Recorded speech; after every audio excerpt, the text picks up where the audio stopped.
Hello বন্ধুরা, আজকে আমি পমফ্রেট মাছের ঝাল বানাচ্ছি, তেল ঝাল।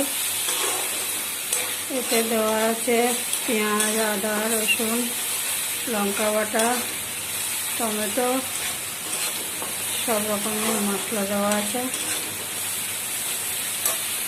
কাঁচা লঙ্কা। পমফ্রেট মাছের ঝাল বানাচ্ছি। আপনারা কে কে খেতে ভালোবাসেন চলে আসবেন, পারলে লাইক করে দেবেন। হ্যালো হ্যালো বন্ধুরা, পমফ্রেটের মাছের ঝাল হয়ে গেছে। উপর দিয়ে একটু আচারের তেল ছড়িয়ে দিচ্ছি, 2-4টে কারি পাতা দিয়ে দিচ্ছি।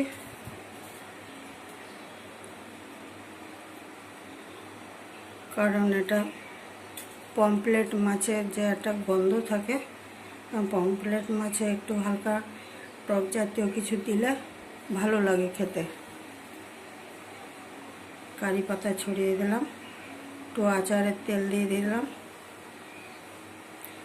আমার পমফ্রেট মাছ রান্না হয়ে গেছে। ভালো লাগলে লাইক কমেন্ট করবেন।